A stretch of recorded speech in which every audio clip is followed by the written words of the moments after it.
बच्चों, मोल कंसेप्ट के previous lecture में मैंने आप लोगों को कुछ न्यूमेरिकल्स सॉल्व करने के लिए दिए थे। आज मैं उन्हीं न्यूमेरिकल्स का डिस्कशन करूंगा, बहुत ध्यान से समझिएगा। चलिए, पहला क्वेश्चन दिया गया था जिसमें बोला गया था which of the following has maximum number of atoms. First option दिया गया 60 ग्राम ऑफ ग्लूकोज। चलिए सॉल्व करते हैं। यहाँ पर फर्स्ट ऑप्शन को पहले सॉल्व कर लेते हैं। यहाँ पर बोला गया फर्स्ट ऑप्शन में 60 grams of glucose, 60 grams of glucose. तो 60 ग्राम अगर ग्लूकोज है तो इसके मोल्स निकाल लीजिए। तो आप बोलेंगे कि सर मास को, मतलब 60 ग्राम को, इसके मोलर मास और ग्लूकोज का मोलर मास कितना है 180, मास को मोलर मास से डिवाइड कर दीजिए तो मोल्स आ जाएगा। तो 60/180 इतने मोल्स आ जाएंगे किसके, ग्लूकोज के। तो कितना आ जाएगा 60/180 मतलब कितना 1/3 मोल आ जाएगा किसका, ग्लूकोज का। बट क्वेश्चन में क्या पूछा गया कि किसमें सबसे ज्यादा एटम्स है, नंबर ऑफ एटम्स पूछे गए हैं। क्वेश्चन को बहुत ध्यान से पढ़ना जरूरी होता है। क्वेश्चन में पूछा गया है कि सबसे ज्यादा एटम्स किसके पास है। तो आपने देखा अरे यार 1/3 मोल तो ग्लूकोज का है, तो ग्लूकोज का नंबर कितना हो जाएगा Na/3। ग्लूकोज का नंबर कितना हो जाएगा Na/3 ग्लूकोज। और ग्लूकोज है क्या, एटम या मॉलिक्यूल? सर ग्लूकोज तो मॉलिक्यूल है, तो Na/3 ग्लूकोज मॉलिक्यूल्स हो जाएंगे। बहुत जरूरी होता है क्वेश्चन को प्रॉपरली रीड करना, क्योंकि क्वेश्चन में पूछा क्या गया है, पूरा खेल इसी बात का होता है। इस क्वेश्चन में आपसे पूछा गया है कि किसके पास सबसे ज़्यादा एटम्स हैं, सबसे ज़्यादा एटम्स है। और ग्लूकोज है क्या, ग्लूकोज तो एक मॉलिक्यूल है। तो क्या करेंगे हम, ग्लूकोज के लिए एटम्स का नंबर फाइंड आउट करेंगे। भाई हमारे पास 1/3 मोल ग्लूकोज आया, अब अवोगाद्रो नंबर से मल्टीप्लाई किया तो ग्लूकोज के मॉलिक्यूल्स का नंबर आ गया। मैंने आपको क्या सिखाया था कि अगर किसी के भी मोल को अवोगाद्रोस नंबर से मल्टीप्लाई कर दोगे तो उसका नंबर आएगा। यहाँ पर मोल किसका था, ग्लूकोज का। Na से मल्टीप्लाई किया, अवोगाद्रोस नंबर से मल्टीप्लाई किया, तो जो नंबर आएगा वो ग्लूकोज मॉलिक्यूल्स का आएगा। लेकिन हमें तो नंबर ऑफ एटम्स चाहिए, तो हम लिखेंगे ग्लूकोज का फॉर्मूला। ग्लूकोज का फॉर्मूला क्या है, C6H12O6। अब इस फॉर्मूला से आपको पूरी कहानी क्लियर हो जाएगी। आप बोलेंगे सर एक ग्लूकोज मॉलिक्यूल के अंदर, एक ग्लूकोज मॉलिक्यूल के अंदर कितने एटम्स होंगे, जरा ध्यान से देखिए। 6 कार्बन के, 12 हाइड्रोजन के और 6 ऑक्सीजन के। तो 6 + 12 18, 18 + 6 24। तो एक ग्लूकोज मॉलिक्यूल के पास 24 एटम्स होंगे। एक ग्लूकोज मॉलिक्यूल के पास 24 एटम्स होंगे। हमारे पास ग्लूकोज के मॉलिक्यूल का नंबर कितना है Na/3। तो यहाँ पर हम लिखेंगे तो Na/3 ग्लूकोज मॉलिक्यूल्स के पास कितने एटम्स, Na/3 को 24 से मल्टीप्लाई कर देंगे तो आ जाएगा 24 Na/3 एटम्स, जो कि कितना हो जाएगा 8 Na एटम्स। तो फर्स्ट में नंबर ऑफ एटम्स कितने हैं, 8 Na है। चलिए सेकेंड ऑप्शन क्या दिया गया था उसको पढ़ लेते हैं। सेकेंड ऑप्शन दिया गया था 18 ग्राम ऑफ वाटर। सेकेंड में दिया गया था 18 ग्राम ऑफ वाटर। चलिए उसको सॉल्व कर लेते हैं सेकेंड ऑप्शन को। 18 ग्राम ऑफ वाटर। तो सेकेंड में दिया गया था 18 ग्राम वाटर। तो 18 ग्राम अगर वाटर है तो मोल कितना हो जाएगा, सर मास को मोलर मास से डिवाइड कर दो तो 18/18 इतना मोल पानी का होगा। तो मतलब कितना हो गया 18/18, 1 मोल हमारे पास क्या हो गया, वाटर। 1 मोल पानी हुआ, अवोगाद्रोस नंबर से मल्टीप्लाई कर दें तो Na आएगा। Na मोल, Na क्या हो जाएगा, नंबर हो जाएगा। Na क्या हो जाएगा, नंबर हो जाएगा। तो Na इतने वाटर मॉलिक्यूल्स हो जाएंगे, इतने वाटर मॉलिक्यूल्स हो जाएंगे। एटम्स की बात करें, H2O फॉर्मूला है पानी का, क्लियरली दिखता है कि एक वाटर के पास 3 एटम्स हैं। एक वाटर के पास कितने एटम्स हैं, 3 एटम्स हैं। तो हमारे पास Na वाटर मॉलिक्यूल्स है, तो कितने एटम्स हो जाएंगे यहाँ पर 3 Na एटम्स हो जाएंगे। 3 Na एटम्स हो जाएंगे हमारे पास। सेकेंड का आंसर आ गया। थर्ड ऑप्शन में क्या बोला गया था वो भी देख लेते हैं एक बार। थर्ड ऑप्शन में बोला गया है 9.8 ग्राम सल्फ्यूरिक एसिड, 9.8 ग्राम सल्फ्यूरिक एसिड। तो चलिए देखते हैं थर्ड ऑप्शन। थर्ड ऑप्शन 9.8 ग्राम सल्फ्यूरिक एसिड मतलब H2SO4। अप्रोच वही रहेगा, पहले मोल सॉल्व करेंगे। कैसे सॉल्व करेंगे? मास को मोलर मास से डिवाइड कर दीजिए, तो 9.8 divide by molar mass of sulphuric acid. Sulphuric acid का मोलर मास कितना? 98। सल्फ्यूरिक एसिड का मोलर मास कितना? 98। तो यहाँ पर हम लोग इसको 98 से डिवाइड कर देंगे तो क्या आ जाएगा? मोल्स आ जाएगा। किसका? H2SO4 सल्फ्यूरिक एसिड का। ये कितना हो गया? 0.1 मोल H2SO4 हो गया। हमें नंबर पता करना है तो पहले मॉलिक्यूल का नंबर पता कर लो। तो 0.1 को एवोगाड्रोस नंबर से मल्टीप्लाई करेंगे तो 0.1 इंटू Na इतने H2SO4 के मॉलिक्यूल्स होंगे, इतने H2SO4 के मॉलिक्यूल्स हैं। लेकिन बस क्वेश्चन ध्यान से पढ़ना जरूरी है। क्वेश्चन में आपसे मॉलिक्यूल्स का नंबर नहीं पूछा, एटम्स का नंबर पूछा। तो आप यहाँ पर देखते हैं H2SO4 का फॉर्मूला, सल्फ्यूरिक एसिड का फॉर्मूला जो कि H2SO4 है, क्या दिखाई देता है? क्या दिखाई देता है? ध्यान से देखिए। एक मॉलिक्यूल में, वन मॉलिक्यूल में कितने एटम्स हैं? 2 हाइड्रोजन का, 1 सल्फर का और 4 ऑक्सीजन का। तो 2 + 1 3 + 4 7 एटम्स यहाँ पर है। कितने एटम्स हैं यहाँ पर?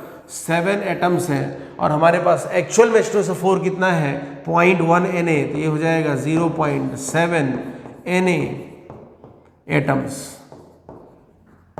इतने एटम्स हमारे पास एक्चुअल में है। इसका हम लोग देखते हैं फोर्थ ऑप्शन क्या दिया गया। फोर्थ ऑप्शन क्या दिया गया है? फोर्थ ऑप्शन दिया गया 34.2 grams of sucrose, 34.2 grams of sucrose. चलिए तो सॉल्व करते हैं fourth option. 34.2 grams of sucrose तो कितना हो जाएगा? मोलर मास से डिवाइड कर देंगे। सुक्रोज का फॉर्मूला क्या होता है? C12H22O11। मोलर मास निकालेंगे 342 आ जाएगा। तो यहाँ पर क्या हो जाएगा? 34.2 डिवाइड बाई मोलर मास 342। इतना मोल यहाँ पर हमारे पास आएगा किसका? सुक्रोज का। तो कितना आ जाएगा? 0.1 मोल सुक्रोज का आया। अगर मुझे सुक्रोज के मॉलिक्यूल्स का नंबर चाहिए तो क्या करूं? एवोगाड्रोस नंबर से मल्टीप्लाई कर दूं तो 0.1 इंटू Na इतने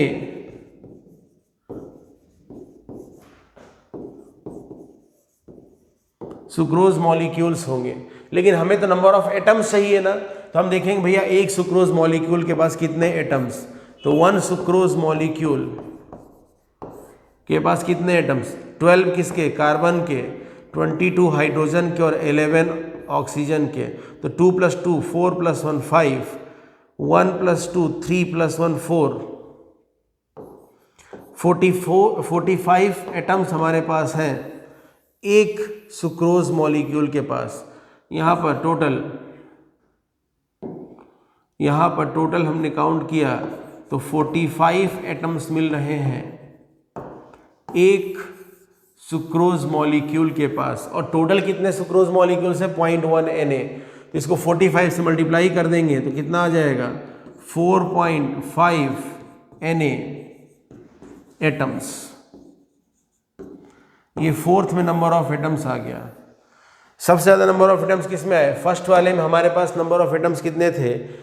फोर्थ में है 4.5 Na, थर्ड में है 0.7 Na, सेकेंड में है 3 Na एटम्स और फर्स्ट में है 8 Na एटम्स। तो सबसे ज़्यादा नंबर ऑफ एटम्स किस में है? फर्स्ट में। तो करेक्ट आंसर क्या होगा? First option. करेक्ट आंसर क्या होगा? First option. तो चलिए यहाँ पर हम फाइनली करेक्ट आंसर लिख लेते हैं।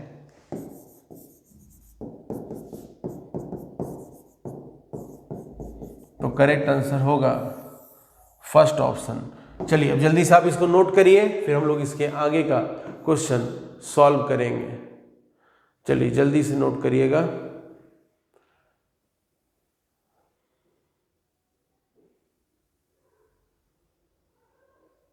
अगर आपने क्वेश्चन नहीं नोट किया है तो पहले क्वेश्चन नोट कर लीजिए।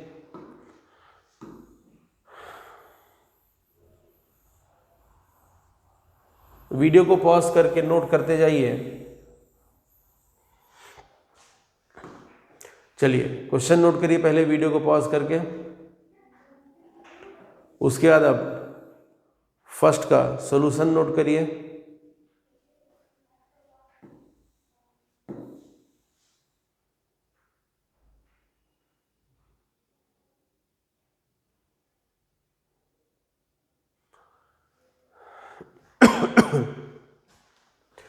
ठीक है, फर्स्ट नोट हो गया। उसके बाद वीडियो को पॉज करके सेकेंड ऑप्शन का सॉल्यूशन नोट करिए। सेकेंड ऑप्शन का सॉल्यूशन नोट करिए। इसके बाद वीडियो को पॉज करके थर्ड ऑप्शन का सॉल्यूशन नोट करिए।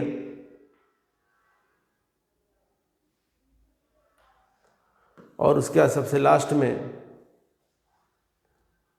फोर्थ ऑप्शन का सॉल्यूशन नोट करिए।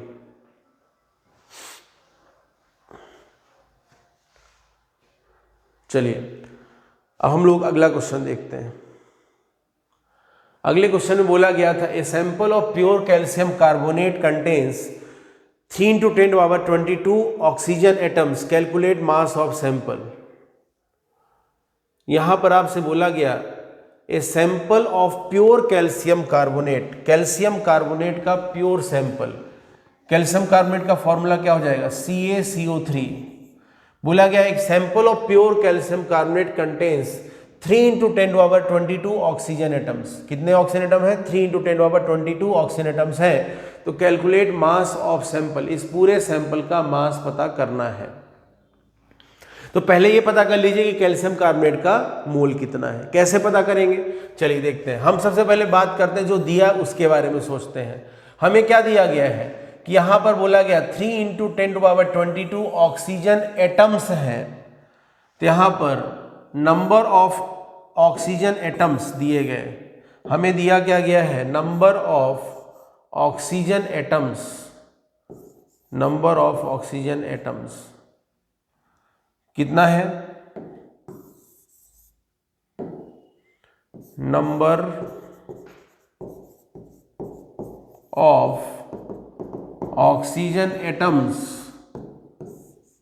कितना है यहां पर? 3 × 10⁻22। तो ऑक्सीजन एटम्स के मोल निकाल सकते हैं क्या? हाँ सर बिल्कुल निकाल सकते हैं। कैसे निकाल सकते हैं? Moles of oxygen atoms, moles of oxygen atoms number दिया ना, तो क्या करेंगे? Na से डिवाइड कर देंगे। हमने मोल का फॉर्मूला क्या पढ़ा है? N = N/Na। ऐसा पढ़ा है, नंबर दिया हो तो गिवन नंबर अपॉन एवोगाद्रोस नंबर, इस ऐसा करने से क्या होता है? नंबर ऑफ मोल्स आ जाते हैं। तो यहां पर क्या हो जाएगा? टोटल 3 × 10⁻22 ऑक्सीजन एटम्स है। इसको एवोगाद्रो नंबर मतलब 6 × 10⁻23 से डिवाइड कर देंगे तो कितना आ जाएगा? यहाँ पर 10⁻22 10⁻23 में से कैंसिल होगा तो नीचे 10 बचेगा। 1/6 3/6 1/2 बचेगा। तो हमारे पास आ जाएगा यहाँ पर 1/20 मोल। कितना आ जाएगा? 1/20 मोल। बट क्वेश्चन को ध्यान से देखिए, आपसे क्या पूछा? Calculate mass of sample, sample का मास पूछा है। तो वो कैसे पता करेंगे? तो इस क्वेश्चन के सेकेंड पार्ट पे चलते हैं। कैल्शियम कार्बोनेट का फॉर्मूला देखिए। इस फॉर्मूले को देख करके क्या समझ में आता है कि अगर यहां पर हमारे पास 3 मोल ऑक्सीजन एटम्स हो,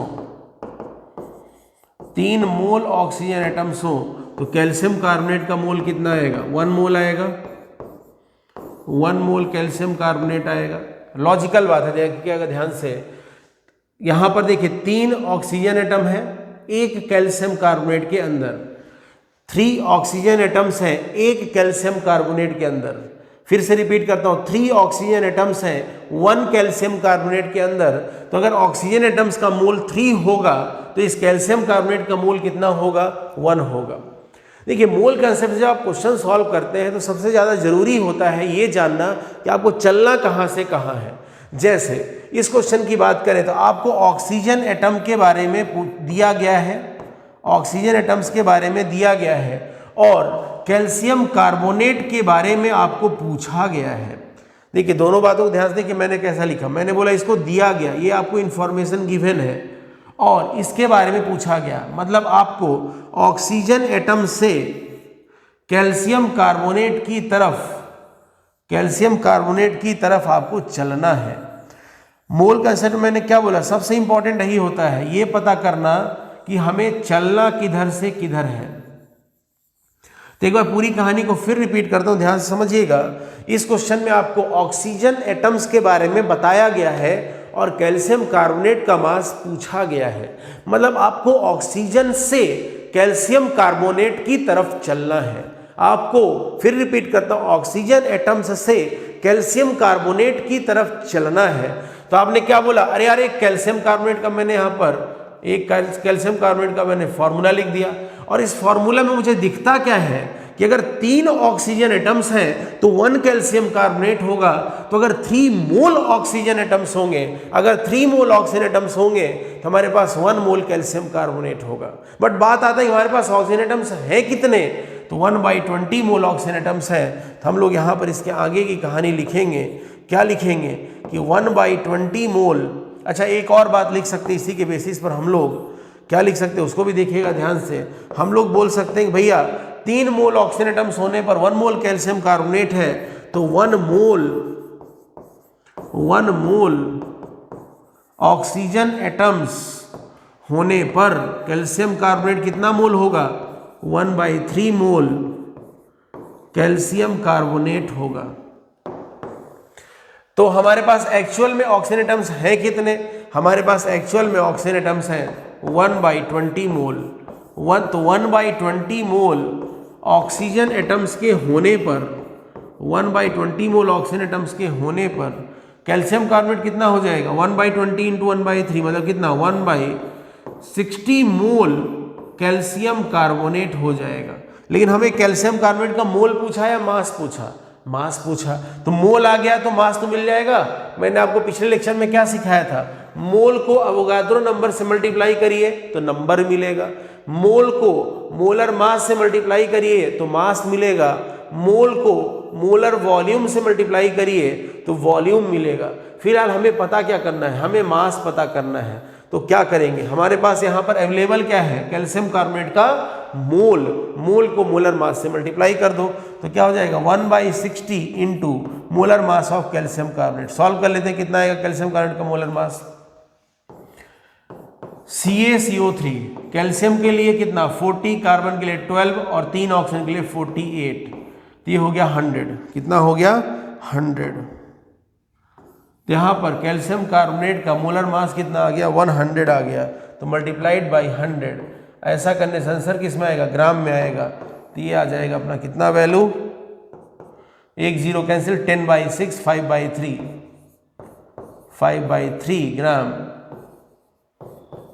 कैल्शियम कार्बोनेट। और ये जो वैल्यू आया है 5/3 ग्राम कैल्शियम कार्बोनेट, यही हमारा क्या है आंसर।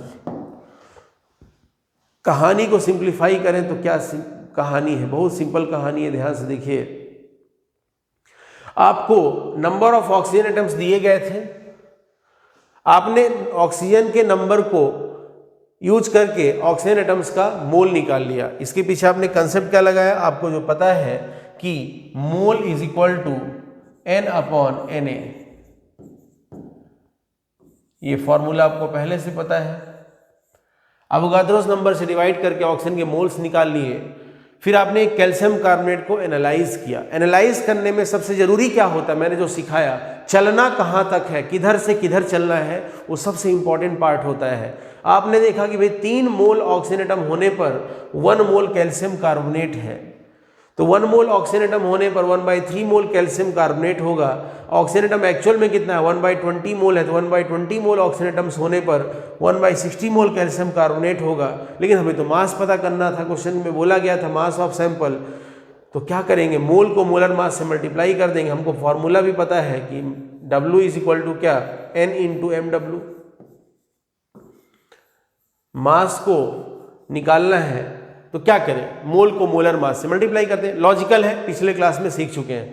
तो यहाँ से क्या आ गया, हमारे पास कैल्शियम कार्बोनेट का मोल्स आ गया, कैल्शियम कार्बोनेट का मास आ गया और आंसर भी आ गया।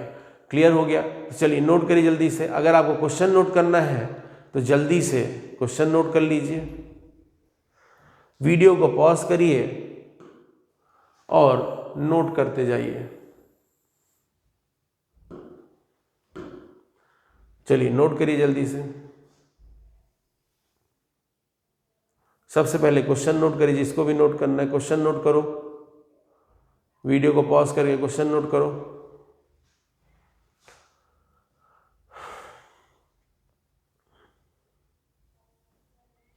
उसके बाद सॉल्यूशन नोट करो।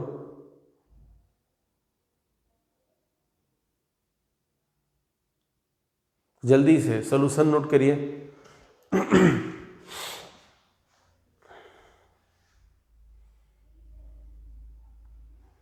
ठीक है, अब अगला क्वेश्चन देखते हैं।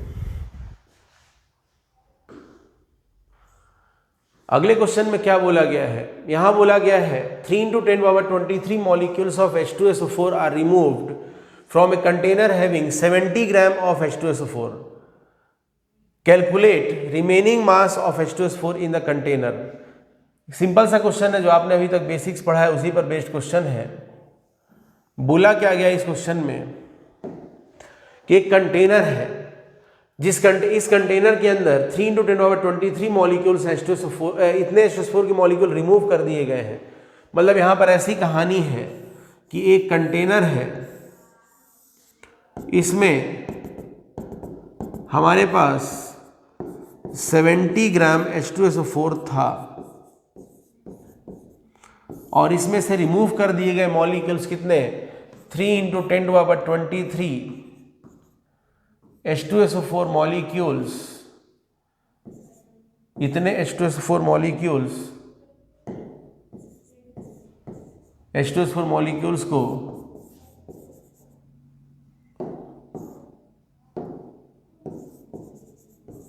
रिमूव कर दिया गया है। तो रिमेनिंग H2SO4 पता करना है। बहुत इजी क्वेश्चन है, कोई खतरनाक बात है नहीं। क्या करेंगे, जो H2SO4 पहले था उसको पता कर लेते हैं। पहले H2SO4 जो था वो पता ही है, कितना था H2SO4। तो यहाँ पर मैं डायरेक्टली काम की बात लिखता हूँ, एग्जाम के पॉइंट ऑफ व्यू से आप कैसे सॉल्व करेंगे। मैं लिखूंगा यहाँ पर रिमेनिंग H2SO4, बचा हुआ H2SO4 इक्वल टू, पहले कितना था 70 ग्राम था इनिशियल, माइनस कितना रिमूव किया गया। रिमूव कितना किया गया जरा ध्यान से देखिएगा। बोला गया क्वेश्चन में कि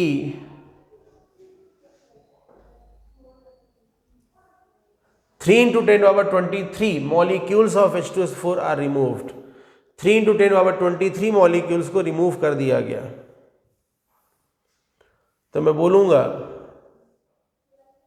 कि पहले हमारे पास कितना H2SO4 था, 70 ग्राम था, उसमें से 3 × 10⁻23 इतने मॉलिक्यूल्स रिमूव कर दिए गए।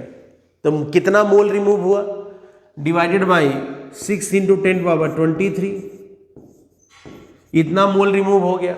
लेकिन बात यह है कि भैया ये मास है, मास में से मास ही माइनस होगा, सब्ट्रैक्ट होगा। भाई मास में से मोल तो सब्ट्रैक्ट कर नहीं सकते ना, तो कैसे दिमाग लगाएंगे एग्जाम में, एक लाइन में कैसे सॉल्व करेंगे, वो सबसे ज्यादा जरूरी है। हम बोलेंगे 3 × 10⁻23, ध्यान से रीड करिएगा, कैसे बोलो ध्यान से समझिएगा। 3 × 10⁻23 मॉलिक्यूल्स, 3 × 10⁻23 मॉलिक्यूल्स रिमूव हुए। इसका मतलब 3 × 10⁻23 डिवाइडेड बाई अवोगाद्रोस नंबर, मतलब कि 6 × 10⁻23 इतने मोल रिमूव हो गए। अब मोल को मास में बदलना है तो क्या करेंगे, मोलर मास से मल्टीप्लाई कर देंगे। तो मल्टीप्लाइड बाई 98 इतना ग्राम रिमूव हो गया। तो यहां पर ये क्या है, ये है एक्चुअल में इनिशियल और ये क्या है, रिमूव्ड। ये है इनिशियल मास और ये रिमूव्ड मास। रटना नहीं है, लॉजिकली समझना है। 3 × 10⁻23 मॉलिक्यूल्स थे, सॉरी 3 × 10⁻23 मॉलिक्यूल्स रिमूव किए गए। मतलब कितना, 3 × 10⁻23 डिवाइड बाय 6 × 10⁻23, इतना मोल रिमूव हुआ। मोल को मोलर मास से मल्टीप्लाई करो, मास आ जाएगा। H2SO4 का मोलर मास कितना, 98, तो 3 × 10⁻23 डिवाइड बाय 6 × 10⁻23 मल्टीप्लाइड बाय 98 ग्राम, इतना H2SO4 रिमूव हो गया। तो कितना हो गया ये वैल्यू, 70 माइनस ये कितना हो जाएगा, 1/2 98/2 कितना, 49। 70 में से 70 ग्राम में से 49 ग्राम रिमूव हो गया, तो बचा कितना यहाँ पर, 21 ग्राम। तो यहाँ पर ये आ जाएगा रिमेनिंग H2SO4, रिमेनिंग H2SO4, और यही अपना क्या हो जाएगा आंसर। बहुत इजी क्वेश्चन था, कुछ खतरनाक बात नहीं थी। काम की बात यहाँ पर क्या थी कि आपको जल्दी कैसे सॉल्व करना वो समझ में आना चाहिए। हमको बोला गया इतना नंबर हटाया गया, नंबर को मोल में बदल लिया। कैसे बदलेंगे, अवोगाद्रो नंबर से डिवाइड कर देंगे, फिर उसके बाद मोलर मास से मल्टीप्लाई किया तो मास आ गया, रिमूव्ड मास आ गया, इनिशियल मास में से रिमूव्ड मास सब्सट्रैक्ट कर देंगे, माइनस कर देंगे, तो रिमेनिंग मास आ जाएगा। चलिए जल्दी से क्वेश्चन को नोट कर लीजिए, वीडियो पॉज करके नोट करिए। अब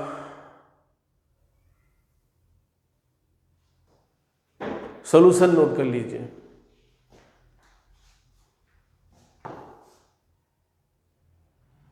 सॉल्यूशन नोट कर लीजिए।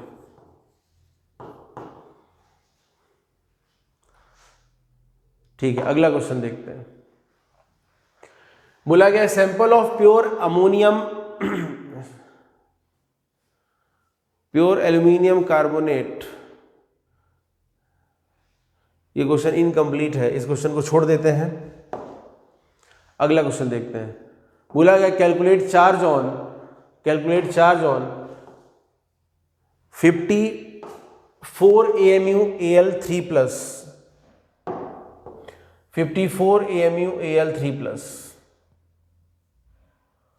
उस पे चार्ज पता करना है। तो देखिए आपको एक बात पहले भी पढ़ाया गया, एक बार फिर बता देता हूं।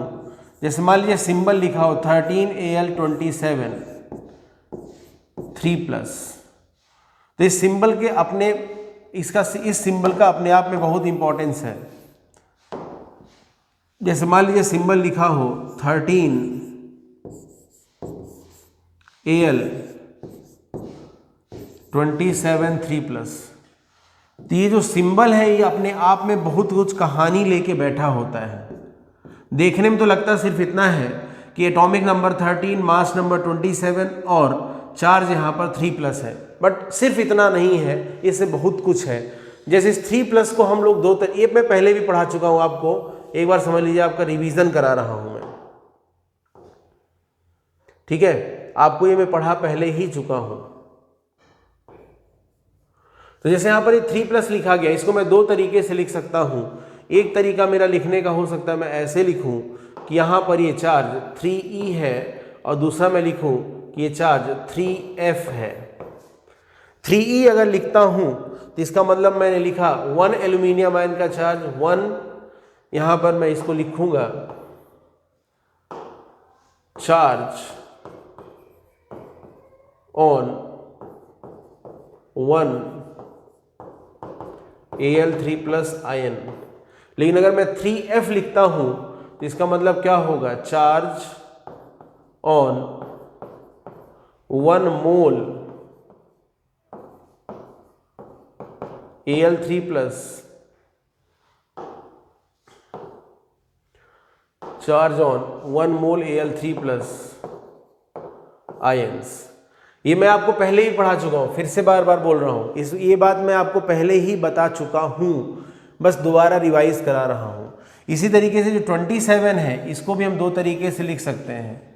एक लिखा जा सकता है 27 AMU, और दूसरा लिखा जा सकता है 27 ग्राम। अगर AMU लिखा तो इसका मतलब क्या है, यहाँ पर इसका मतलब हुआ मास ऑफ 1 एल्यूमिनियम आयन, और अगर 27 ग्राम लिखा तो इसका मतलब क्या हुआ, mass of 1 mole Al3+ ions. ये जानकारी बहुत इंपॉर्टेंट है, क्योंकि इसके बिना आप क्वेश्चन को इजीली नहीं समझ पाएंगे। अब आप क्वेश्चन को पढ़िए। बोला गया calculate charge on 54 AMU Al3+, 54 AMU Al3+, 54 AMU, 54 AMU। इस डेटा को जरा ध्यान से देखिए। यहां पर क्या है, mass of 1 aluminium ion, mass of 1 aluminium ion 27 AMU, charge on 1 aluminium ion 3E। जरा इधर से उधर चले जाइए। 27 AMU एक एल्यूमिनियम आयन का मास है, 27 AMU एक एल्यूमिनियम आयन का मास है, और एक एल्यूमिनियम आयन के ऊपर चार्ज 3E है। दोनों को कोरिलेट कर दीजिए। कैसे कोरिलेट करेंगे, क्योंकि आपको यहाँ AMU में डेटा दिया गया। डेटा कौन सी यूनिट में दिया गया ये बहुत जरूरी होता है। डेटा यहाँ AMU में दिया गया है, एटॉमिक मास यूनिट में दिया गया है। तो आप इन दोनों बातों से कोरिलेट करके क्या लिख पाएंगे, आप लिखेंगे क्या, जरा ध्यान समझिएगा। दोनों बातों को कोरिलेट करने वाला हूं। हमारे पास सिंबल क्या है, 13Al 27 3+ है। इस सिंबल में इस 27 से हम निकाल लेंगे क्या, 27 अगर AMU है किसके लिए होगा, ये होगा 1 Al3+ के लिए। तो चार्ज कितना हो जाएगा 3E।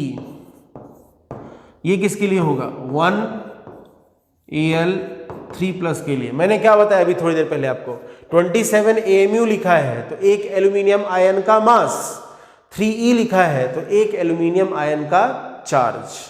फिर रिपीट करता हूं, ध्यान से देखिएगा। यहां पर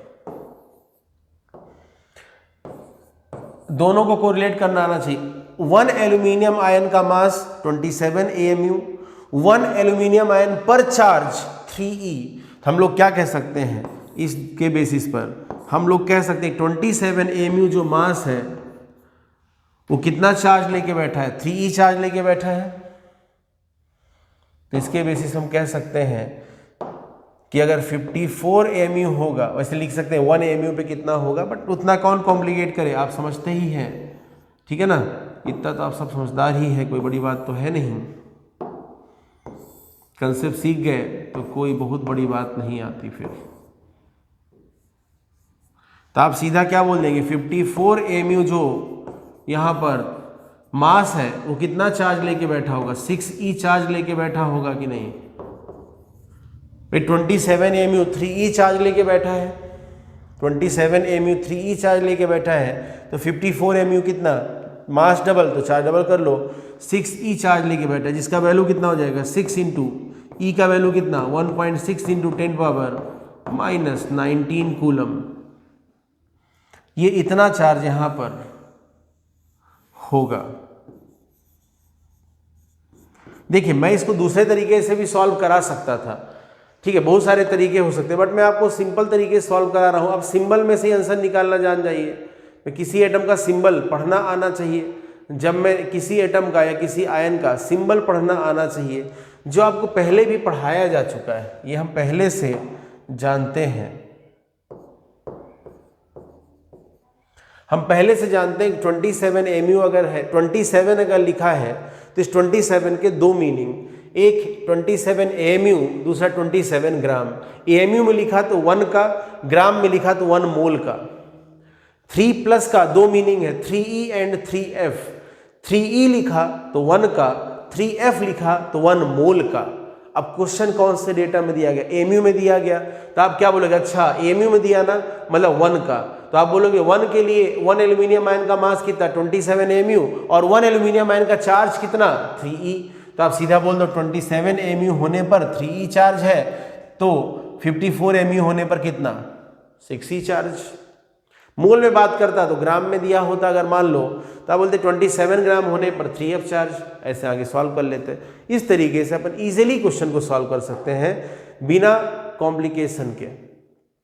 सॉल्व करने के तरीके बहुत हो सकते हैं, कभी भी किसी क्वेश्चन को सॉल्व करने के बहुत सारे मेथड्स हो सकते हैं, हमको बात करनी होती है सिंपलेस्ट मेथड की, इजीएस्ट मेथड की, जो हमको जल्दी आंसर दे दें, ठीक है ना।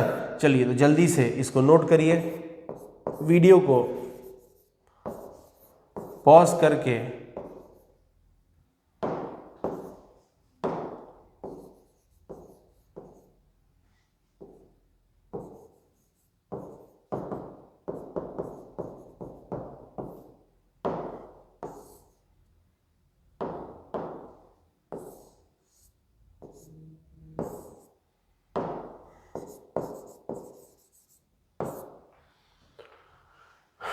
ठीक है, इसको नोट कर लिया होगा। अब ये नोट कर लीजिए, जल्दी नोट करिएगा।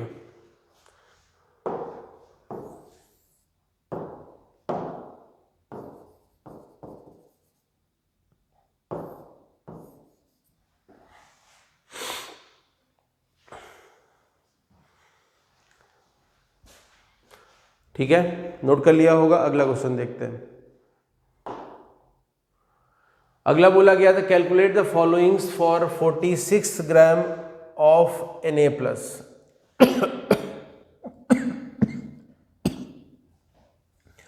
46 grams of Na plus. Solve करते हैं।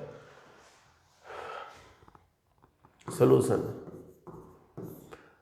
Total number of electrons, total number of protons, total number of neutrons, total charge. तो Na प्लस आपको कितना दिया, 46 ग्राम, तो ग्राम में दिया ना, तो मोल निकाल लो। कैसे, moles of Na plus is equal to कितना, 46 डिवाइड बाई सोडियम का मास कितना 23, इतना मोल Na प्लस का आ गया, तो कितना आ गया 2 मोल Na प्लस आ गया, 2 मोल Na प्लस आ गया। नंबर ऑफ इलेक्ट्रॉन्स पूछा है तो मोल को पहले नंबर में बदल लो, तो 2 अवोगाद्रो नंबर से मल्टीप्लाई कर दो, तो 2 Na, इतने Na प्लस आ जाएंगे। देखिए Na कैपिटल ए लिखा है, एवोगाद्रोस नंबर है, Na स्मॉल a लिखा गया, सोडियम आयन है, ठीक है, ध्यान रखिएगा। यहां पर इतने, यहां पर हमारे पास इतना, तो पहले हमने क्या निकाला, मोल्स निकाला, मोल का वैल्यू आ गया 2, फिर हमने निकाल लिया नंबर, तो हमने यहां पर इसको मैं ऐसे लिख देता हूं, मोल्स निकाल लिया, फिर हमारे पास आ गया यहां पर नंबर ऑफ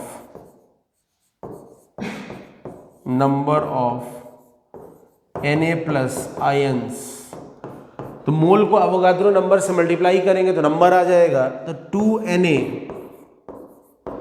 2Na ये सोडियम आयंस का नंबर आ गया। अब आपसे पूछा क्या है, पहला क्वेश्चन नंबर ऑफ इलेक्ट्रॉन्स, तो आप क्या बोलेंगे, फर्स्ट क्वेश्चन को सॉल्व करते हैं, आप क्या बोलेंगे कि भाई एक सोडियम आयन के पास 10 इलेक्ट्रॉन्स होते हैं। तो हमारे पास कितने सोडियम आयंस है, 2Na, इतने सोडियम आयंस के पास कितने इलेक्ट्रॉन्स हो जाएंगे, 2Na इंटू 10, तो कितना आ जाएगा 20Na इलेक्ट्रॉन्स होंगे। ये फर्स्ट का आंसर आ गया।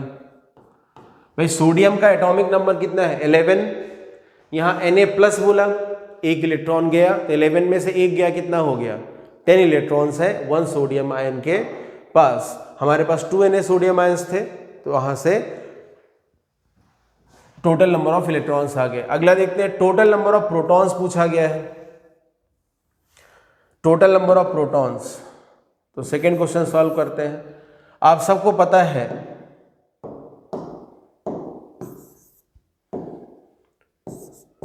Na, सिंबल Na का 11Na 23 प्लस ये 11 जो एटॉमिक नंबर है, ये नंबर ऑफ प्रोटॉन्स भी तो बताता है। तो यहां पर हम लोग क्या कह सकते हैं कि एक 1 सोडियम आयन के पास कितने प्रोटॉन्स?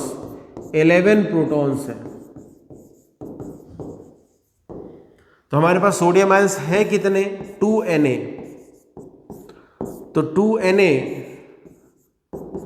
सोडियम आयंस के पास कितने प्रोटॉन्स होंगे? इंटू 11 कर देंगे तो 22Na प्रोटॉन्स हो जाएंगे। यहां पर जो N के साथ कैपिटल A लिखा है ये एवोगाद्रोस नंबर है, और N के साथ स्मॉल a लिखा है ये सोडियम आयन है, Na प्लस सोडियम आयन है। कभी भी ध्यान रखिएगा, sodium ion Avogadro number, confuse नहीं करिएगा। चलिए, थर्ड में पूछा गया था नंबर ऑफ न्यूट्रॉन्स। थर्ड में पूछा गया था नंबर ऑफ न्यूट्रॉन्स। कैसे सॉल्व करेंगे? कैसे सॉल्व करेंगे? Third number of neutrons, symbol क्या है? 11Na 23 plus. ये क्या है? मास नंबर, ये है एटॉमिक नंबर। मास नंबर में से एटॉमिक नंबर माइनस करेंगे तो नंबर ऑफ न्यूट्रॉन्स आ जाएंगे। ये सब हम पहले से ही बेसिक्स पढ़ चुके हैं, इसलिए मैं इसमें बिल्कुल भी टाइम वेस्ट करने का मन नहीं रखता।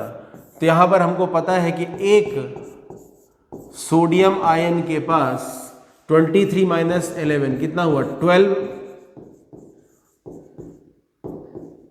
न्यूट्रॉन्स है। और हमारे पास सोडियम आयन है कितने? Sir 2Na। तो 2Na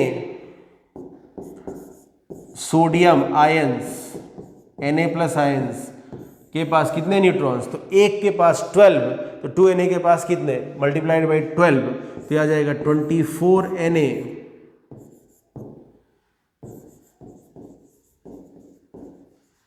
न्यूट्रॉन्स।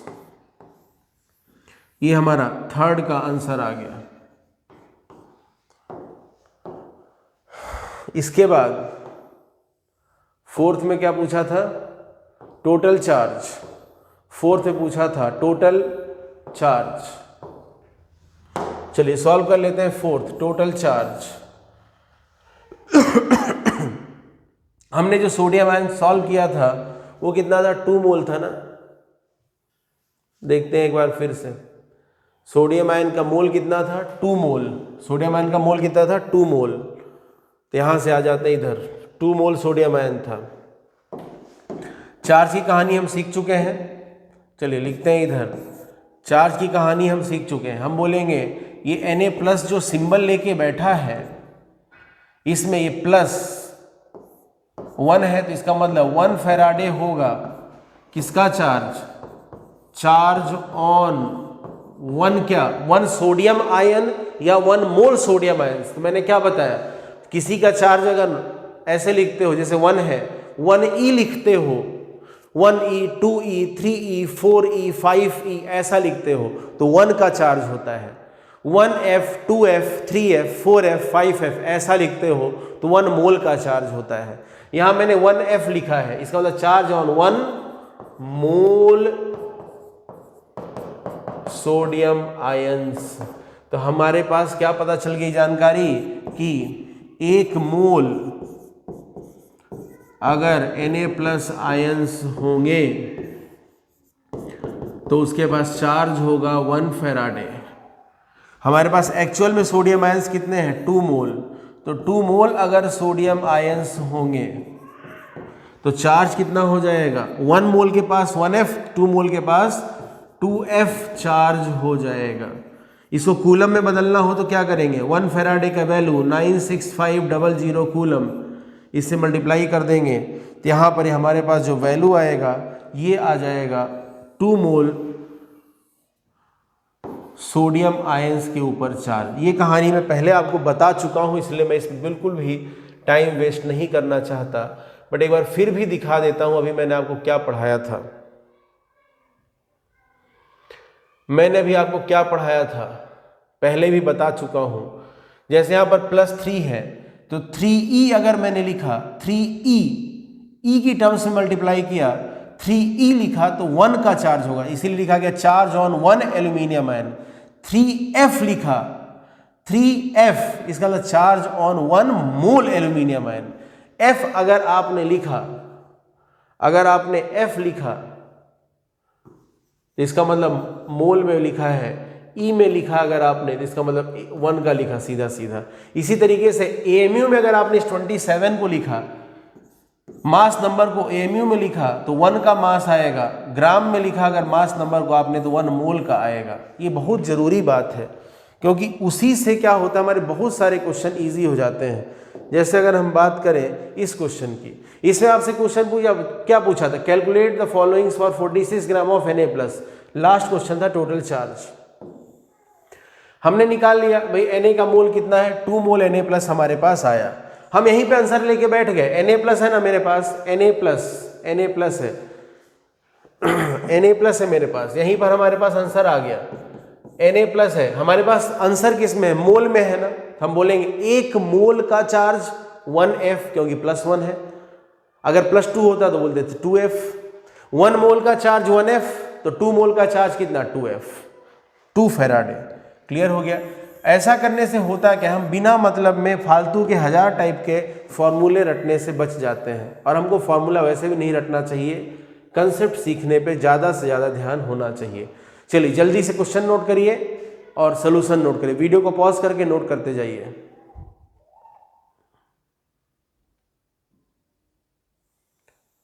इसको नोट करिए।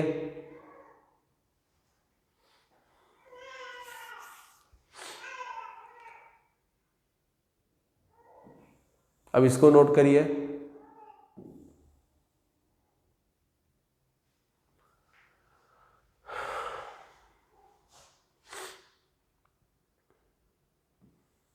और लास्ट में इसको नोट कर लीजिए।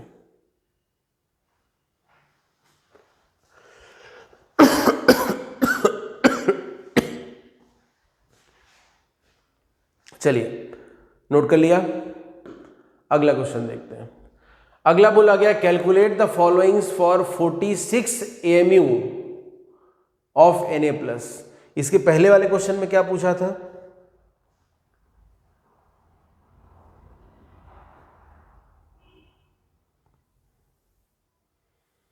इसके पहले वाले क्वेश्चन में 46 ग्राम Na+ बोला था।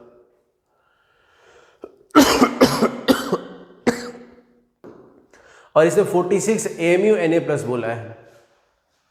क्वेश्चन में क्या बोला है, क्या पूछा है, बहुत इंपॉर्टेंट होता है।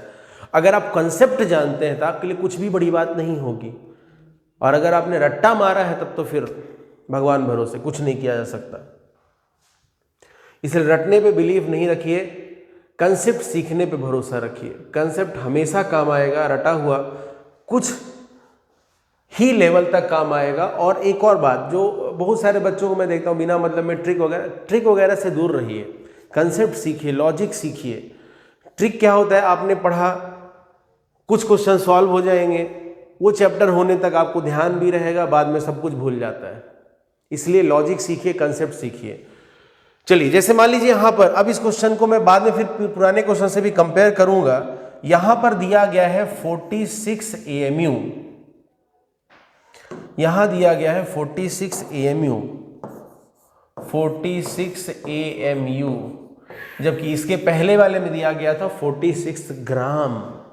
सिंबल का मीनिंग पता है तो कोई बड़ी बात नहीं है। 11 Na 23 Na+, ये सोडियम आयन का सिंबल लिख दिया मैंने। अब इसमें इस 23 के दो मतलब हैं, एक है 23 AMU, एक है 23 ग्राम। इस +1 के भी दो मतलब हैं, एक है 1E, एक है 1E और एक है 1F। अब आप क्या लेना चाहोगे, अगर 1E बोला है तो ये 1 का है, 1F बोला तो 1 मोल का है। इसी तरीके से 23 AMU बोला तो ये 1 का है, और 23 ग्राम बोला तो ये 1 मोल का है। आगे की कहानी तो यहीं सॉल्व हो चुकी है, सॉल्व हो चुका है यहाँ पे कहानी। कैसे सर, 46 AMU बोला ना, AMU, तो मेरे लिए इजी क्या जाएगा, मैं बोलूंगा एक सोडियम आयन का मास कितना है, 23 AMU। 1 सोडियम आयन का मास कितना है, 23 AMU। तो अगर 46 AMU बोला तो कितने सोडियम आयन, 46/23, 2 सोडियम आयन है। हो गया ना सॉल्व हो गया क्वेश्चन। इतना ही लॉजिक आना चाहिए। इसको मैं वापस से एक बार लिख देता हूँ थोड़ा सिस्टमेटिक तरीके से, ताकि जिन बच्चों के दिमाग में अभी भी नहीं गया है वो कंसेप्ट सीख जाए। देखिए मेरा टारगेट यहाँ पर सिर्फ इतना है कि आप लॉजिक, आप कंसेप्ट सीखिए, रटने पे बिलीव मत रखिए। फॉर्मूला रट लेंगे, ट्रिक्स बना लेंगे तो उससे होगा क्या, आप किसी भी एक चैप्टर के कुछ क्वेश्चन सॉल्व कर लेंगे, लेकिन जब बहुत सारे चैप्टर आएंगे और सबसे ज़रूरी बात, जब आप एक नेशनल लेवल का एग्ज़ाम दे रहे होंगे तो वहाँ पर आप फेल हो सकते हैं। चलिए मैं यहाँ लिखता हूँ 11 NA, थोड़ा सिस्टमेटिक लिख देता हूँ ताकि आप नोट्स भी अच्छा सा सुंदर सा नोट्स बना लें। बहुत से बच्चों का दिमाग इसी बात पे रहता है कि नोट्स सुंदर बन जाए, पढ़ाई तो हम बाद में भी कर लेंगे। तो चलिए मान लीजिए ऐसा लिखा गया है, तो फिर से वही कहानी, यहाँ पर जो ये +1 है इसको मैं दो तरीके से लिख सकता हूँ, 1E 1F। ऐसे यहाँ पर जो इसका मास 23 है इसको भी मैं दो तरीके से लिख सकता हूँ, 23 AMU 23 ग्राम। अब कब कौन सा यूज होगा, वही तो मेन खेल है। अगर AMU बोला तो ये किसका है, 1 का। 23 ग्राम बोला तो ये किसका है, 1 मोल का। अगर 1E बोला तो ये चार्ज किसका है, 1 का। 1F बोला तो ये चार्ज किसका है, 1 मोल का।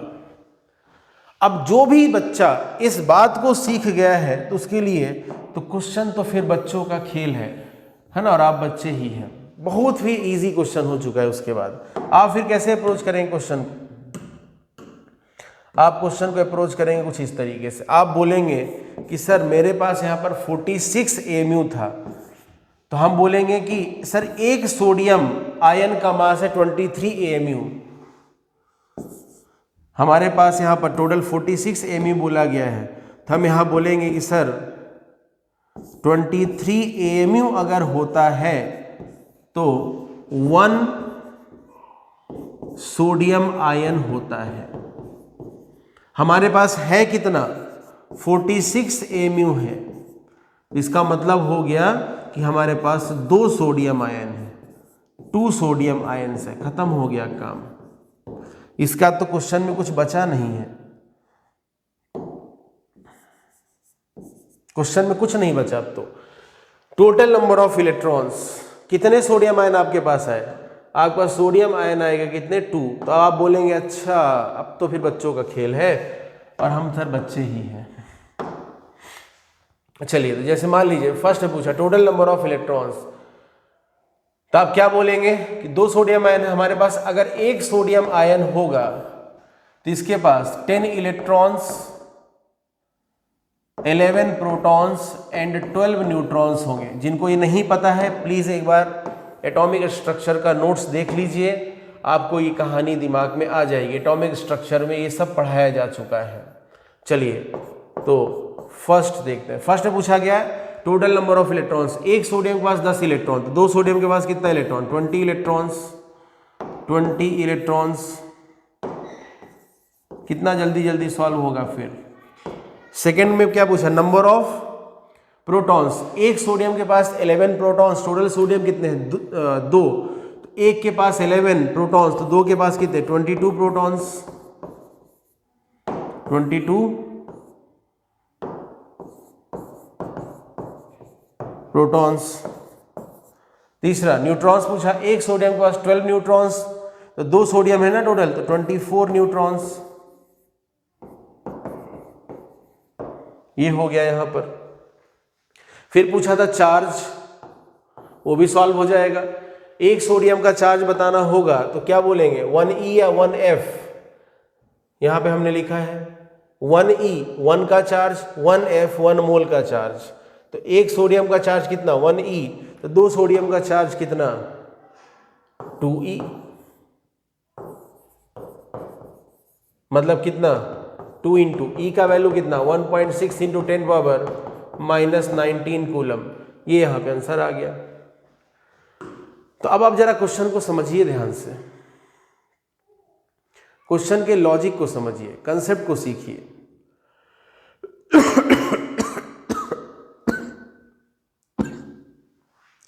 किसी भी सिंबल, एटम के सिंबल में ये जो यहाँ पर एटॉमिक नंबर, मास और चार्ज लिखा होता, अगर आयन है तो चार्ज लिखा होगा, वो क्या क्या इंफॉर्मेशन लेके बैठा, वही तो खेल सीखना है। यहाँ देखिए 46 mu दिया था, हम कितना इजीली क्वेश्चन को अंडरस्टैंड कर गए, कितना इजीली समझ गए, क्योंकि हमको पता था इस 23 का 2 मतलब है, इस प्लस का 2 मतलब है। मतलब की मतलब की बात निकालिए और आंसर ले लीजिए। पिछले वाले 46 ग्राम दिया था, इसलिए हमने मोल के हिसाब से सॉल्व किया। इस वाले में 46 AMU दिया है, 46 AMU दिया है, इसलिए हमने उसके अकॉर्डिंग सॉल्व किया। चलिए जल्दी से नोट करिए, वीडियो को पॉज करके नोट करते जाइए, वीडियो को पॉज करके नोट करिए, इतना नोट करिए, वीडियो को पॉज करके नोट कर लीजिए। फिर अब ये नोट करिए, जल्दी से नोट करिए वीडियो को पॉज करके। ठीक है, अब वीडियो को पॉज करके ये नोट कर लीजिए, वीडियो को पॉज करके नोट करते जाइए, कोई खतरनाक काम नहीं है, सिंपल सी बात है, इतनी ही है। अगला देखा जाए, अगले में बोला गया calculate total number of neutrons which are present in 2 gram of D2O। अब जरा ध्यान से देखिए, ग्राम में दिया है, सॉल्व किस में करना चाहोगे, मोल में करना चाहोगे या नंबर में करना चाहोगे? सर ग्राम में दिया ना, मोल में करेंगे, इतना तो समझ चुके हैं हम, इतने तो हम समझदार हो गए हैं। ठीक है, आपको समझदार बनाना ही मेरा काम है, बाकी कहानियां तो बुक्स में भी लिखी हुई हैं। ट्रिक वाले मास्टर तो बहुत घूम रहे हैं। चलिए, यहां पर दिया गया है D2O। क्वेश्चन को सॉल्व करते हैं। D2O, इसका मोलर मास निकाल लेते हैं पहले। ग्राम में दिया तो मोलर मास निकालेंगे, मोल की बात करनी है अपने को, 1 मोल का मास। तो ड्यूटेरियम ऐसा रहेगा, इसके 1 मोल का मास कितना आएगा 2 ग्राम। तो टोटल ड्यूटेरियम कितने हैं 2, ड्यूटेरियम एटम्स कितने टोटल 2, तो 2 इंटू 2 + 2 4 प्लस 16 कितना हो जाएगा 20 ग्राम पर मोल। ये मोलर मास आ गया D2O का। अब हम क्या बोलेंगे, यहाँ पर D2O के मोल्स कितने, तो मोल्स ऑफ D2O कैसे निकालोगे, given mass 2 gram divide by molar mass 20 equal to 1/10 mole. D2O का मोल आ गया, D2O के मोल से D2O का नंबर निकाल लो। क्या करोगे, मोल को नंबर में बदलना है, अवोगाद्रो नंबर से मल्टीप्लाई कर लो, तो कितना हो जाएगा Na/10 D2O मॉलिक्यूल्स हो गए। लेकिन हमें तो नंबर ऑफ न्यूट्रॉन्स पूछा था, तो क्या करेंगे, एक D2O के लिए पता करो न्यूट्रॉन्स का नंबर, D2O 1D2, ये ड्यूटेरियम का सिंबल है, 2 ड्यूटेरियम है, तो 1D2 और ऑक्सीजन का सिंबल क्या हो जाएगा 8O16। तो न्यूट्रॉन्स का नंबर निकालो, मास नंबर में से एटॉमिक नंबर माइनस करो तो न्यूट्रॉन्स का नंबर आ जाएगा 2 - 1, एक न्यूट्रॉन इधर, 2 - 1 एक न्यूट्रॉन इधर, 16 - 8 न्यूट्रॉन्स इधर। तो टोटल न्यूट्रॉन्स कितने हो गए यहाँ पर 10, टोटल न्यूट्रॉन्स कितने हो गए 10। ये आ गया D2O में नंबर ऑफ न्यूट्रॉन्स, एक D2O में। अब आप इसके आगे कहानी लिख ही लेंगे, आप बोलेंगे कि एक D2O में कितने न्यूट्रॉन्स हैं 10 न्यूट्रॉन्स हैं। हमारे पास D2O है कितना Na/10, तो आप बोलेंगे तो Na/10 D2O में कितने न्यूट्रॉन्स, Na/10 इंटू 10, तो यहां पर आ जाएगा Na न्यूट्रॉन्स। ये हमारा आंसर आ गया। हो सकता है आंसर Na ना दिया हो, Na का वैल्यू दिया होगा जो कि कितना होता है 6 × 10⁻23। ठीक है, चलिए क्वेश्चन नोट करिए जल्दी से, वीडियो को पॉज करके नोट करिए क्वेश्चन, और जितना सॉल्यूशन दिख रहा है वो भी नोट करिए। अब ये नोट कर लीजिए। देखिए, इलेक्ट्रॉन का नंबर, प्रोटॉन का नंबर, न्यूट्रॉन का नंबर कैसे पता करना है, ये सब मैं एटॉमिक स्ट्रक्चर में पढ़ा चुका हूँ, इसलिए यहाँ पर मैं वापस से टाइम वेस्ट करने में इंटरेस्टेड नहीं हूँ। ठीक है, अगर आपको कहीं भी डाउट है, कहीं भी कन्फ्यूजन है, तो एटॉमिक स्ट्रक्चर का एक बार नोटबुक देख लीजिए, आपको ये क्लियर हो जाएगा न्यूट्रॉन, प्रोटॉन, इलेक्ट्रॉन का काउंटिंग कैसे करते हैं। नोट कर लिया? ठीक है, वीडियो को पॉज करके नोट करिए।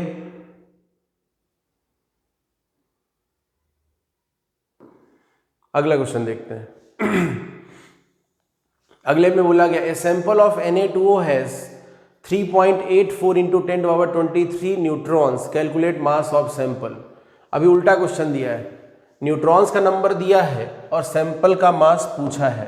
कुछ खतरनाक बात नहीं है। Na2O ये हमारे पास सिंबल है, Na2O ये हमारे पास फॉर्मूला हो गया मॉलिक्यूल का। तो यहाँ पर बैठे हुए हर एटम का सिंबल लिखिए। सोडियम है तो सोडियम का सिंबल क्या हो जाएगा, 11Na23, Na प्लस है एक्चुअल में। फिर दूसरा सोडियम है तो उसके लिए भी लिख लीजिए 11Na23, और ऑक्साइड है तो 8O 16 ऑक्सीजन 2 माइनस। अब न्यूट्रॉन्स का नंबर लिख लेते हैं। कैसे निकालेंगे, मैंने क्या सिखाया, पहले सिखा चुका हूं।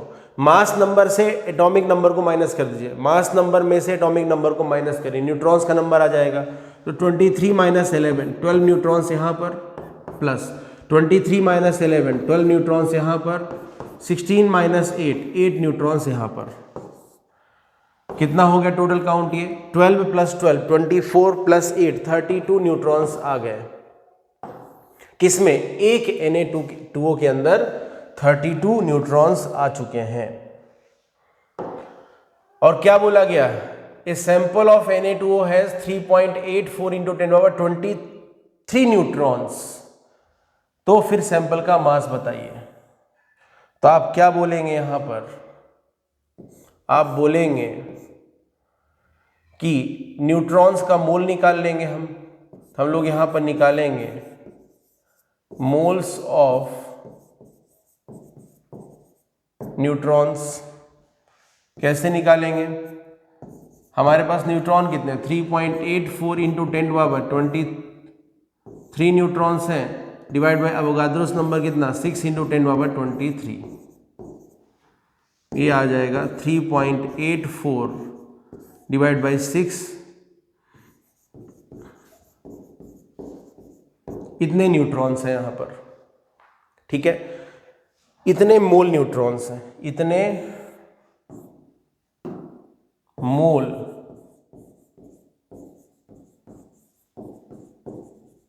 न्यूट्रॉन्स हैं। अब इसके आगे सॉल्व करना है तो बहुत सिंपल सा कंसेप्ट जो मैंने अभी थोड़ी देर पहले बताया, आपको यह पता होना चाहिए कि हमें चलना कहां से कहां है।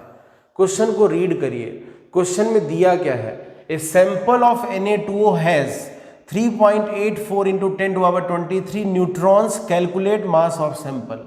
आपको न्यूट्रॉन्स के नंबर से मास तक जाना है, न्यूट्रॉन्स के नंबर से Na2O के मास तक जाना, मतलब आपका टारगेट क्लियर है कि मुझे चलना कहां से कहां तक है।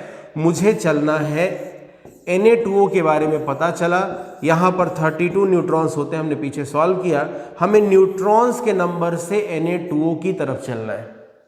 यहां पर सबसे इंपॉर्टेंट यही होता है, चलना कहां से कहां ये जानना।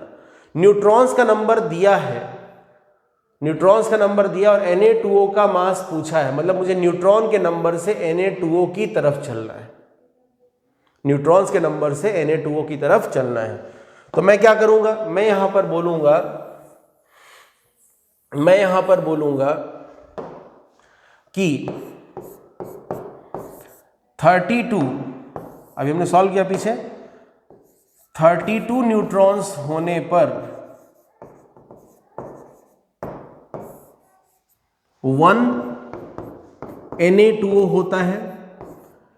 अभी हमने पीछे क्या सॉल्व किया था? पीछे हमने सॉल्व किया था कि एक Na2O के पास 32 न्यूट्रॉन्स होते हैं।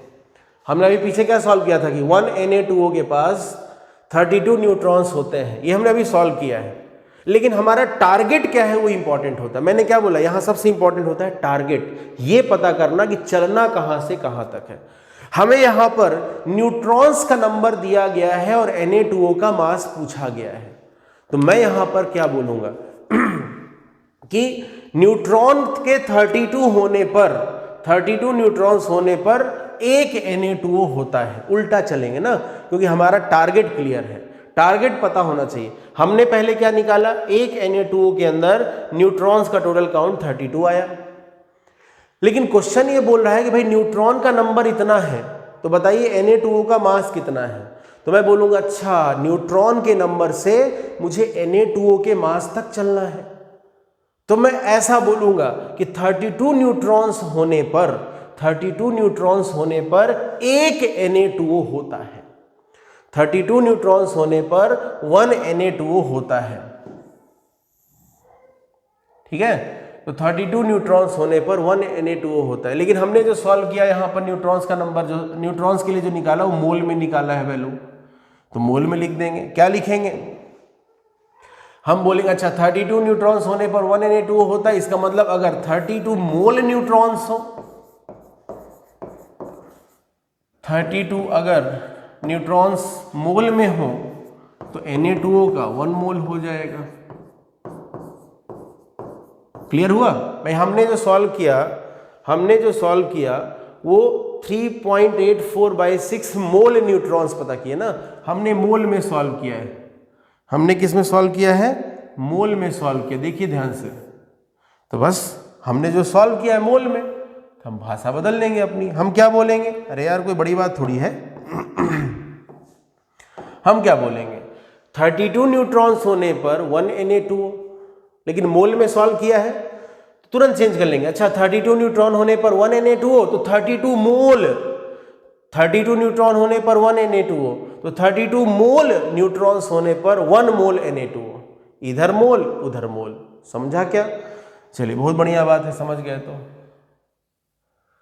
तो हमारे पास इसके आगे कहानी क्या होगी, तो 1 मोल Na2O होने पर क्या होगा, सॉरी 1 मोल न्यूट्रॉन होने पर क्या होगा। 1 मोल न्यूट्रॉन होने पर हम कहेंगे कि 1/32 मोल Na2O होगा। 1/32 मोल Na2O होगा।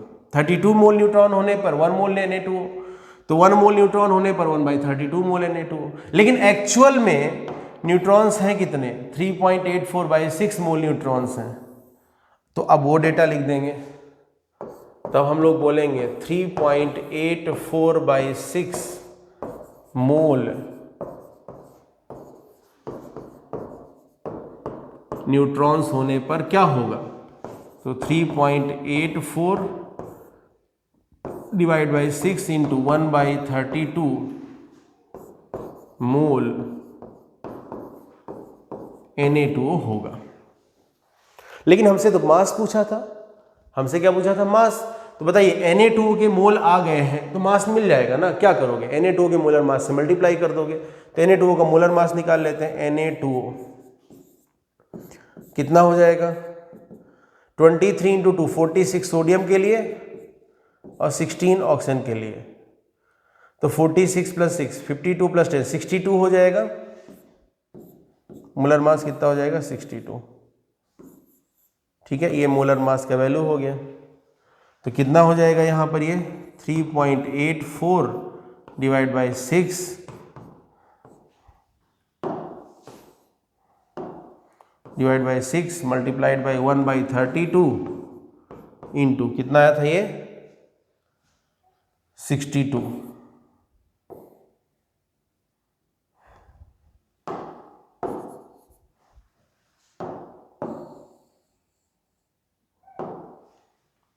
ठीक है, मल्टीप्लाइड बाई 62 ग्राम।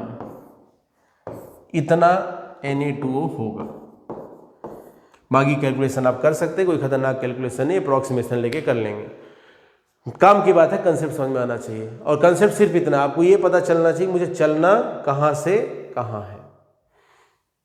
हमें न्यूट्रॉन्स का नंबर दिया था, मास पूछा था, हम चले गए न्यूट्रॉन से मास की तरफ चले गए। पहले मोल निकाला, फिर पहले न्यूट्रॉन के मोल निकाला, फिर न्यूट्रॉन के मोल कैसे निकाला भाई, given number of neutrons divide by Avogadro's number. हम पहले ही जानते हैं भाई, नंबर अपॉन Na मोल होता है, given number divide by Avogadro's number mole होता है। न्यूट्रॉन के नंबर से न्यूट्रॉन का मोल निकाला, फिर दिमाग लगाया। क्या दिमाग लगाया, चलना कहाँ से कहाँ है, इतना ही दिमाग लगाना है।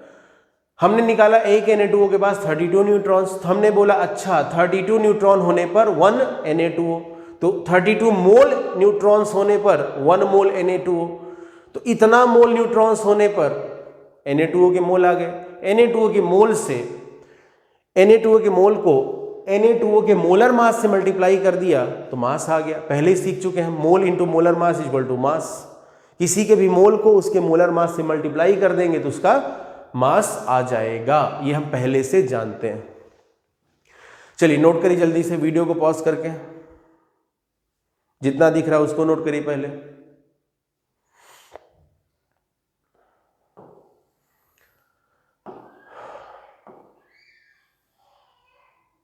अब ये नोट करिए,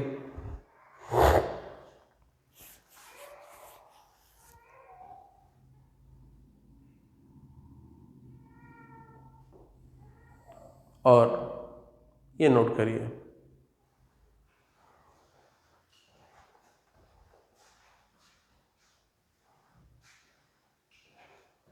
ठीक है, नोट कर लिया होगा, वीडियो पॉज करके नोट करना है। अगला क्वेश्चन देखते हैं। 3 × 10⁻24 atoms of hydrogen are present in a pure sample of ammonium phosphate. Calculate mass of oxygen atom in the sample. इसे क्वेश्चन आपको पहले सॉल्व करने के लिए दिए गए हैं। ठीक है, अमोनियम फॉस्फेट का फॉर्मूला लिखना आना चाहिए पहले तो अमोनियम आयन क्या होता है NH4+ और फॉस्फेट आयन क्या होता है PO4 3-। तो फॉर्मूला क्या बन जाएगा, फॉर्मूला बन जाएगा NH4 PO4, ये अमोनियम फॉस्फेट हो गया।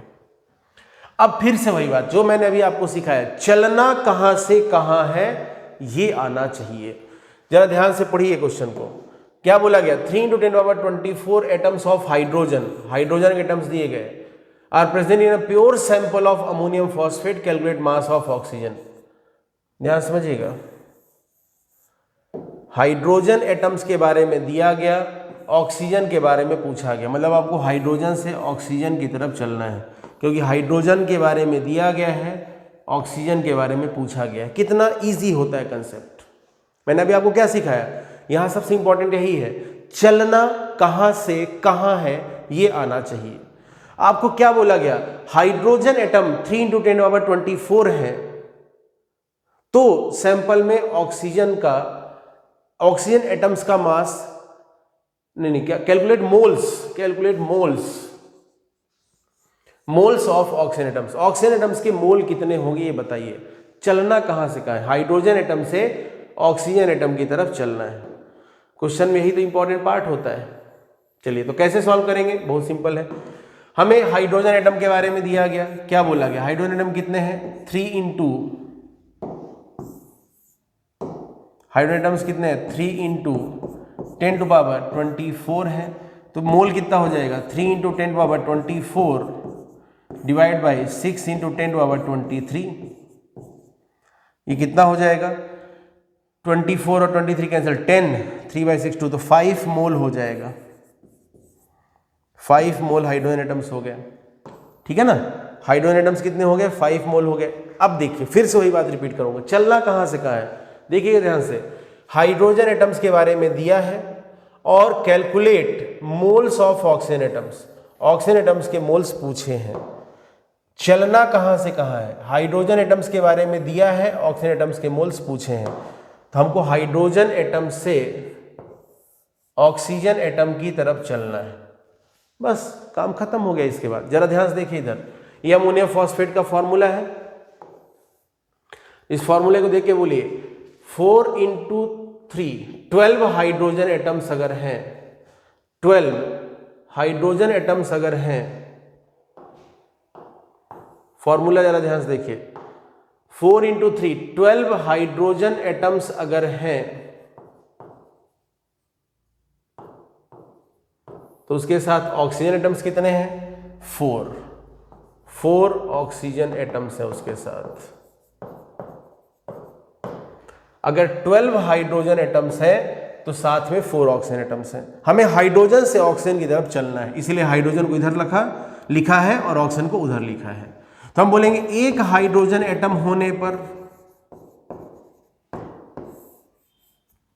एक हाइड्रोजन एटम होने पर कितने ऑक्सीजन एटम्स हो जाएंगे? 4/12 ऑक्सीजन एटम्स हो जाएंगे। प्रैक्टिकली ये इंफॉर्मेशन रॉन्ग है भाई। आप सोचिए एक हाइड्रोजन एटम है, पॉसिबल है, 4/12 मतलब 1/3 ऑक्सीजन एटम। ऑक्सीजन एटम है ना, पूरा रहेगा ना, एप्पल तो है नहीं कट करके आधा कर लेंगे, 1/3 कर लेंगे, है ना, एटम है वो तो कंप्लीट रहेगा। तो प्रैक्टिकली ये जो बात लिखी गई है ये गलत है भाई। कोई भी एटम अगर होगा या मॉलिक्यूल होगा तो 1 होगा या 2 होगा, 3 होगा, 4 होगा, ऐसा तो नहीं होगा एक पूरा ऑक्सीजन एटम और आधा ऑक्सीजन एटम। सीधे एप्पल थोड़ी कट करके आधा कर लेंगे, 1/3 कर लेंगे। तो 4/12 मतलब 1/3 ऑक्सीजन एटम्स, ये टर्म ही गलत है, गलत टर्म है। 1/3 मोल अगर होता तो पॉसिबल था, 1/3 मोल अगर ऑक्सीजन एटम के होते तो पॉसिबल था, लेकिन 1/3 ऑक्सीजन एटम बोल दिया, मान लो इसको हटा दिया यहां से, 1/3 ऑक्सीजन एटम, गलत बात है, पॉसिबल ही नहीं है ये। तो थोड़ा सा मैं ऐसा करता हूं, वैसे मेरा आंसर इससे आ जाएगा, बट मेरा काम है बताना, गलती ना हो आपसे, कभी भी कुछ भी क्वेश्चन आ जाए गलती नहीं होनी चाहिए। तो जैसे मान लीजिए यहां पर हमने बोला, तो मैं इसको थोड़ा सा मॉडिफाई करता हूं। क्या मॉडिफाई करूंगा? मैं बोलूंगा 12 हाइड्रोजन एटम होने पर 4 ऑक्सीजन एटम्स हैं, तो 12 मोल हाइड्रोजन एटम होने पर, 12 मोल हाइड्रोजन एटम्स होने पर 4 मोल ऑक्सीजन एटम्स होंगे, 4 मोल ऑक्सीजन एटम्स होंगे। तो 1 मोल हाइड्रोजन एटम होने पर, 1 मोल हाइड्रोजन एटम होने पर 4/3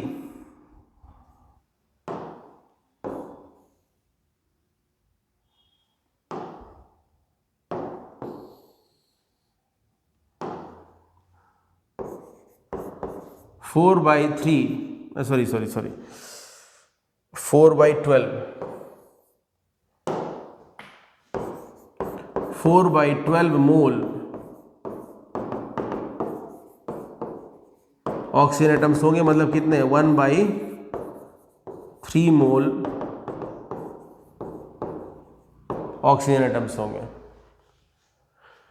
12 हाइड्रोजन एटम होने पर, ये कहां से आया? ये फॉर्मूला से आया, 4 इंटू 3, 12 हाइड्रोजन एटम्स होने पर 4 ऑक्सीजन एटम्स हैं। तो 12 की जगह में 12 मोल ले लिया तो ऑब्वियस अपने आप यहां पर 4 की जगह में 4 मोल आ जाएगा। तो बोलेंगे 12 मोल H एटम्स होने पर 4 मोल O एटम्स हैं। तो 1 मोल H एटम होने पर क्या हो जाएगा? 4/12 मोल O एटम्स होंगे। 4/12 मतलब कितना? 1/3 मोल O एटम्स होंगे। लेकिन हमारे पास हाइड्रोजन एटम्स है कितने? 5 मोल। हाइड्रोजन एटम्स एक्चुअल में कितने हैं? 5 मोल। तो इसके आगे क्या लिखेंगे? इसके आगे लिखेंगे, तो इसके आगे कुछ ऐसा लिखेंगे कि 5 मोल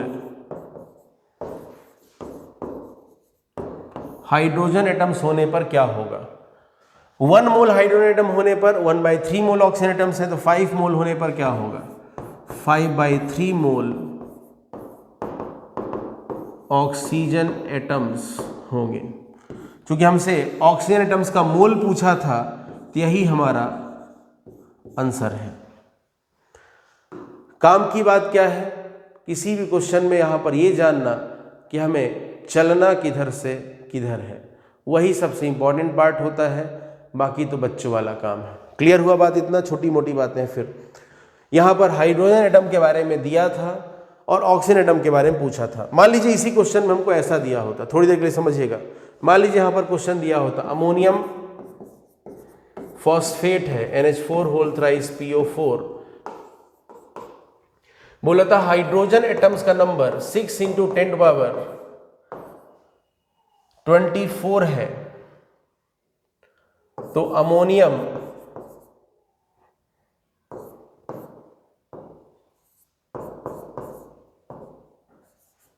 फॉस्फेट का मोल कितना होगा, मास कितना होगा, इस तरीके से पूछा होता। तो रटना थोड़ी है, लॉजिक पे जाइए। पहले हाइड्रोजन के बारे में जो दिया उसको सॉल्व कर लेते हैं। हमें क्या दिया है, हाइड्रोजन 6 × 10⁻24 है, तो हाइड्रोजन का मोल कितना हो जाएगा 6 × 10⁻24 divide by Avogadro's number 6 × 10⁻23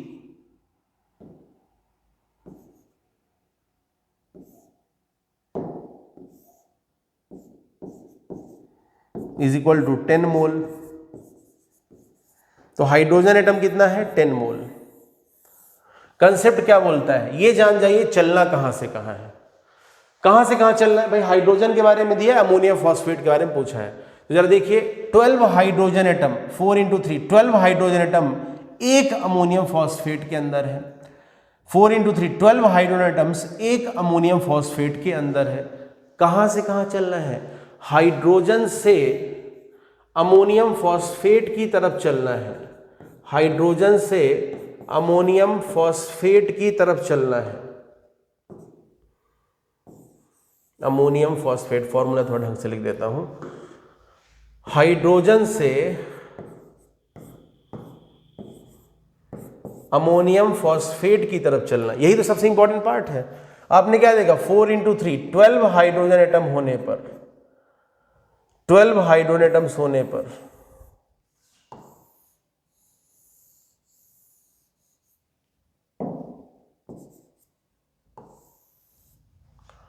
12 hydrogen atoms होने पर एक अमोनियम फॉस्फेट होता है। हमारे पास हाइड्रोजन एटम्स हैं कितने 10 मोल, तो बोल देंगे कि अच्छा एक हाइड्रोजन एटम होने पर 1/12, तो 10 मोल H एटम्स होने पर क्या हो जाएगा, एक पर 1/12, तो 10 पर कितना 1/12 × 10, और चूंकि मोल है तो उधर भी मोल आ जाएगा, तो 10/12 मोल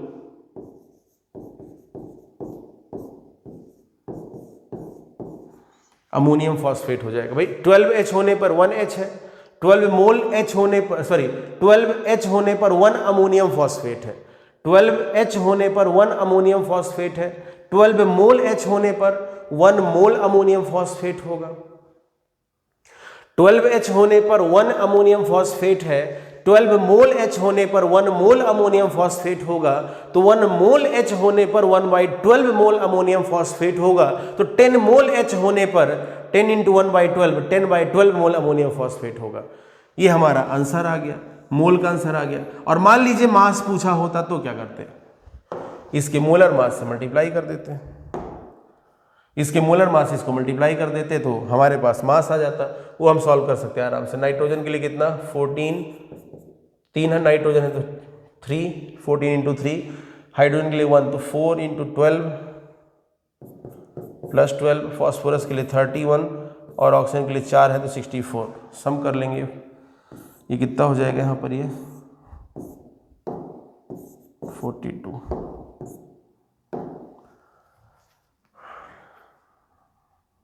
ठीक है, तो कितना हो जाएगा 2 × 4 + 1 5 + 4 9, 6 + 4 10, 13 और 14 149। ठीक है, 149 इसका मोलर मास आ गया। तो क्या करेंगे, मान लीजिए मास ही निकालना है तो क्या करेंगे 10/12 इंटू इसका मोलर मास 149, इतना ग्राम क्या आ जाएगा अमोनियम फॉस्फेट।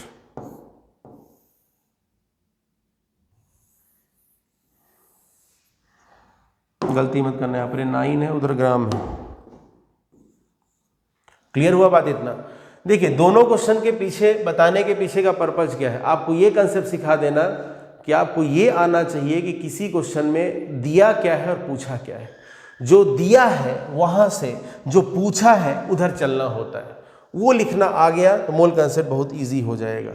चलिए पहले प्रीवियस क्वेश्चन को नोट कर लीजिए। जैसे पिछले क्वेश्चन में क्या दिया था, हाइड्रोजन के बारे में दिया था, ऑक्सीजन के बारे में पूछा था, तो हमने उतना ही लिखा। हमने लिखा अच्छा 4 × 3 12 हाइड्रोजन एटम होने पर 4 ऑक्सीजन एटम होते हैं, तो 12 मोल हाइड्रोजन एटम होने पर 4 मोल ऑक्सीजन एटम होते हैं। आगे आप समझदार हैं, ठीक है ना। तो यहां पर सबसे इंपॉर्टेंट यही होता है, ये लिख लीजिए किधर से किधर चलना है, चलना कहाँ है, यही सबसे इंपॉर्टेंट पार्ट होता है। ठीक है, चलिए इसको नोट करिए जल्दी से वीडियो को पॉज करके। और अब इसको भी नोट कर लीजिए, क्वेश्चन हो गया आपके पास। ठीक है, नोट कर लिया। इसके आगे का जो डिस्कशन हम लोग नेक्स्ट लेक्चर में देखेंगे। Thank you.